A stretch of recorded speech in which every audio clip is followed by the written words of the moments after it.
The expensive champagne flowed freely at Sterling Enterprises' annual executive party. But I nursed my sparkling water, watching the scene unfold from my corner of the grand ballroom. My $50 phone sat on the table beside me, its scratched case a stark contrast to the glittering chandeliers and designer outfits surrounding me. Is that really a technophone? Madison Williams, the regional manager's wife, didn't even try to hide her disdain as she peered at my device. I didn't even know they still made those. Her perfectly manicured hand clutched the latest iPhone, its designer case probably worth more than my entire phone.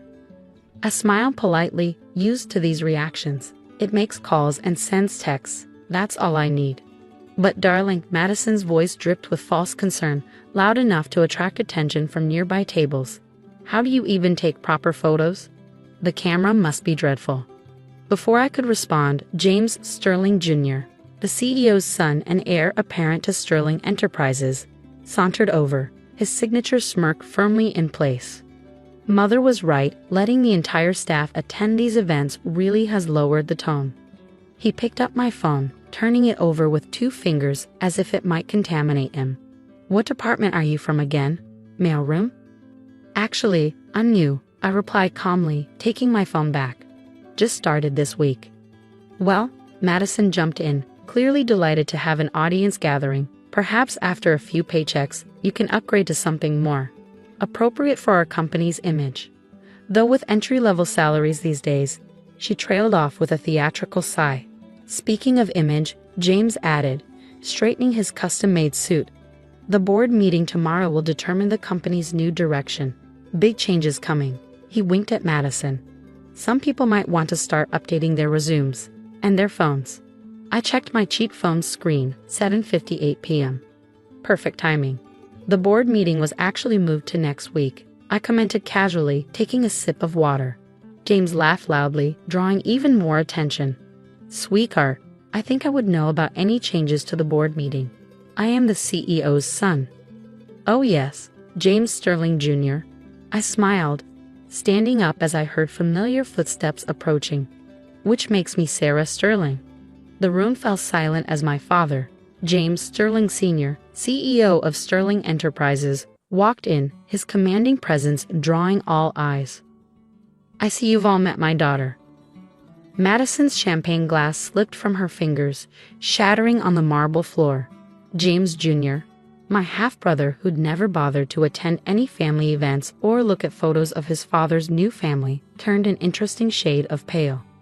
Since we're all here, Dad continued, his voice carrying across the now silent ballroom, I'd like to make an announcement I'll be officially making at next week's board meeting. After 30 years as CEO, I'm stepping down. James Jr.'s smirk started to return. And I'm proud to announce that after completing her MBA at Harvard and spending the past 5 years turning around our international divisions under a different name, my daughter Sarah will be taking over as CEO, effective immediately. The silence was deafening. I could practically hear Madison's jaw hit the floor. But James stammered, I'm your son. The hair. I've been working here for 3 years, Dad cut in smoothly, during which time you've spent more money on designer suits than you've brought in through deals. Meanwhile, Sarah has increased our international profits by 300%, while living on an entry-level salary and using a basic phone because she wanted to understand every level of our business operations. I pulled up my company performance charts on my trusty $50 phone, projecting them onto the ballroom's presentation screen. Actually, it's 324% profit increase. Would anyone like to see the quarterly breakdowns? The next hour was a blur of executives who'd ignored me all evening suddenly discovering they'd always wanted to discuss international market strategies. Madison's attempts to apologize were almost as entertaining as watching James Jr. try to explain to his friends why he'd never mentioned having a sister. But the real work was just beginning. I'd spent 5 years learning every aspect of our business, from the mailroom up. I'd seen how middle management like Madison's husband treated staff when they thought no one important was watching. I'd experienced firsthand the toxic culture my half-brother and his friends had created in upper management. And now, as CEO, I had the power to change it all. My $50 phone buzzed with a text from Dad. Ready for phase 2. I smiled, thinking of the restructuring plans already prepared on my laptop. James Jr. had been right about one thing. Big changes were coming to Sterling Enterprises. Just not the ones he'd expected. The party wound down around midnight. But I stayed behind, sitting in what would soon be my office, looking out over the city lights. The same view James Jr. had probably imagined would be his. My cheap phone sat on the expensive desk, a deliberate reminder of where I'd started and why. The door opened and closed quietly. "Your mother would be proud," Dad said, sitting down across from me. She always said success wasn't about having the most expensive things, but about understanding the value of everything. I thought of my late mother, who taught me that true worth wasn't found in designer labels or latest gadgets. "The board meeting next week will be interesting," Dad finished, smiling. "Especially when they see the evidence you've gathered about certain executives' creative accounting practices." My phone buzzed again. An email from HR confirming receipt of my restructuring plans. Phase 2 would start tomorrow, bright and early. Madison's husband had been skimming from employee pension funds. James Jr. had been inflating his expense accounts and taking kickbacks from suppliers. And I had documentation of all of it, gathered methodically over 5 years while they were too busy judging my phone to notice what I was doing with it. "Get some rest," Dad advised, heading for the door. "Tomorrow's going to be a long day." I picked up my $50 phone, checking the secure folder containing 5 years' worth of evidence. Yes, I agreed. It certainly is. For some executives at Sterling Enterprises, tomorrow would be their longest day ever. And I'd record it all on my cheap phone. The next morning, I arrived at Sterling Enterprises at exactly 7 a.m., my $50 phone and 5 years of evidence securely in hand. The security guard did a double take when I used the executive elevator. Apparently, James Jr. had sent a company-wide email at 3 a.m. claiming I was an imposter. "Ms. Sterling," my new executive assistant, Thomas, greeted me. He'd been with the company for 20 years and had seen everything. "Mr. James Jr. is waiting in your office with his lawyer." "Perfect," I smiled, pulling up a specific folder on my phone. "Please call security and have them ready." James Jr. sprawled in my chair, feet on my desk, his lawyer standing nervously beside him. "Listen, sis," he sneered at the word. "Let's make this easy.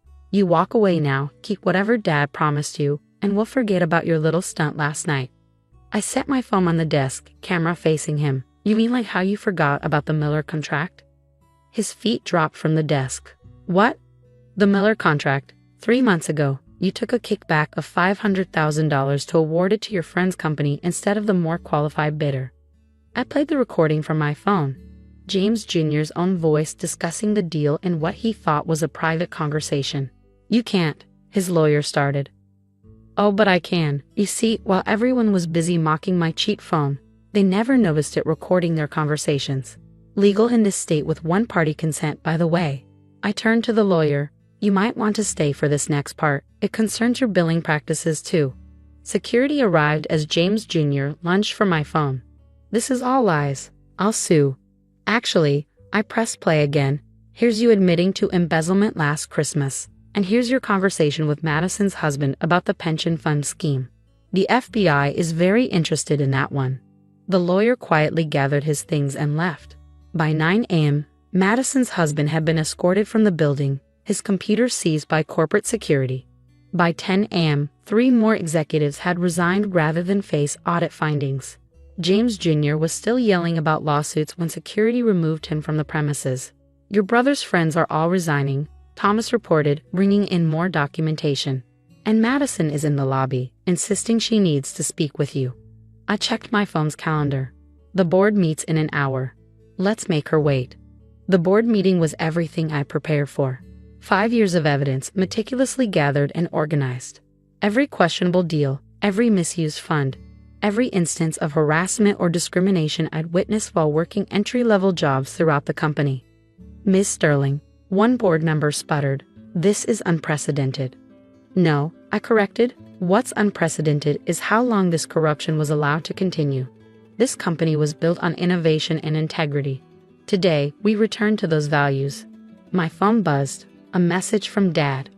"Your mother would be proud." By evening, Sterling Enterprises had a new organizational structure. Qualified employees who'd been overlooked due to office politics were being promoted. The pension funds were being audited and restored. And my brother's old office was being converted into an employee daycare center. Madison finally caught me as I was leaving. Her designer outfit was wrinkled, her perfect makeup smeared. "Sarah, please, you have to understand. We never knew." "That's exactly the problem," I interrupted. "You never bothered to know anything about people you thought were beneath you. How's that working out?"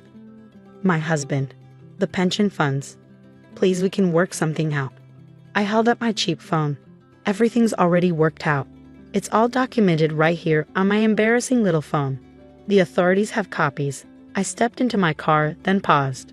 "Oh, again, Madison, I'm keeping the phone. It reminds me never to judge someone by appearances." The next few months transformed Sterling Enterprises. Employee satisfaction skyrocketed. Productivity increased. Even our stock price jumped when the market realized how much dead weight we cut. James Jr. tried to contest Dad's decision, but it's hard to claim rightful inheritance when you're under federal investigation for fraud. Last I heard, he was looking for work, but his reputation preceded him. Madison's husband took a plea deal. She sold her designer handbags to pay for his legal fees and moved in with her sister in Ohio. 1 year later, I sat in my office, looking at the same view I contemplated the night of the party. My $50 phone sat in a frame on my desk, retired but preserved as a reminder. Beside it stood a photo of my mother, smiling proudly. A knock at the door interrupted my thoughts. "Miss Sterling? The new employee orientation is starting."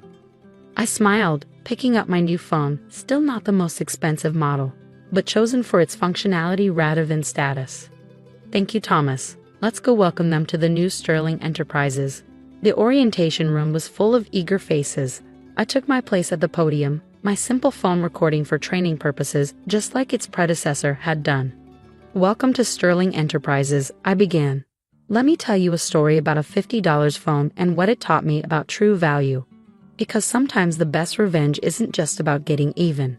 Sometimes it's about making sure no one else has to experience what you did. Sometimes it's about changing an entire culture, one recorded conversation at a time. And sometimes it's about keeping your cheap phone as a reminder that appearances can be deceiving. And the most powerful weapon isn't the most expensive one. It's the one people underestimate.